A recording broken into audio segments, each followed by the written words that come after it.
대통령실이 김건희 여사 대신 야당 국회의원을 고발한 근거가 무엇인지 대통령 비서실 운영 규정을 공개하라는 법원 판단이 나왔습니다. 서울행정법원 행정사부는 참여연대가 대통령 비서실을 상대로 비서실 운영 규정을 공개하라고 낸 소송에서 규정을 공개하라며 참여연대 승소로 판결했습니다.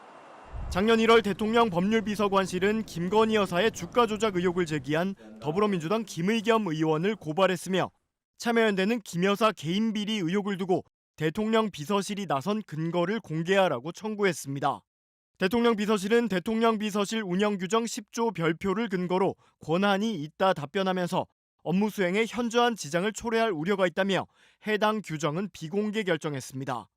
재판부는 비공개로 규정을 살펴봤지만 규정을 공개한다고 해서 업무의 공정성과 자율성을 저해할 정도가 아니라며 대통령실 주장은 추상적 우려에 불과하다고 지적했습니다.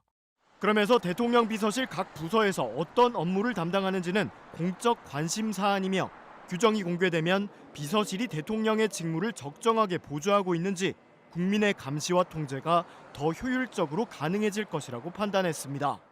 참여연대는 대통령 비서실은 판결 취지에 따라 즉각 규정을 공개하라며 패소가 뻔한데도 항소하는 것은 세금 낭비라고 주장했습니다.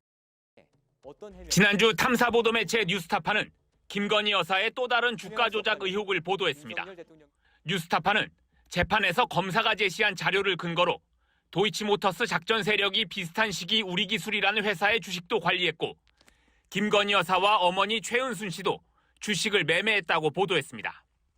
다음 날 김의겸 더불어민주당 대변인은 김건희 여사는 검찰에 불려가 조사받아야 마땅하다며 한동훈 법무부 장관은 허물을 덮어주기에 급급하다고 주장했습니다.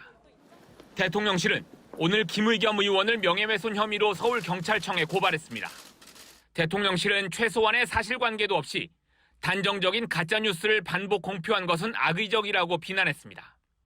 또 대통령 배우자가 13년 전 주식을 거래한 적이 있다는 사실이 주가 조작으로 둔갑할 수는 없다고 주장했습니다. 김의겸 대변인은 윤 대통령과 결혼도 하기 전에 벌어진 일에 왜 대통령실이 세금을 써서 나서냐며 강하게 반발했습니다. 맞서 싸우겠습니다. 그래서 법이 만인 앞에 평등하다는 것을, 성역이 따로 없다는 것을 반드시 밝혀내겠습니다. 민주당은 당 차원에서 김건희 여사 주가 조작 TF를 이번 주에 공식 출범시키기로 했습니다. 공판 검사가 우리 기술 주가 조작에 김건희 여사 모녀가 가담했다는 추가 의혹을 제기한 것입니다. 김건희 여사 주가 조작 사건은 도대체 언제 수사할 겁니까? 대통령실이 야당 의원을 명예훼손으로 직접 고발한 건 지난해 11월 장경태 의원에 이어 두 번째입니다. 두 건 모두 김건희 여사와 관련된 고발입니다. MBC 뉴스 이기주입니다.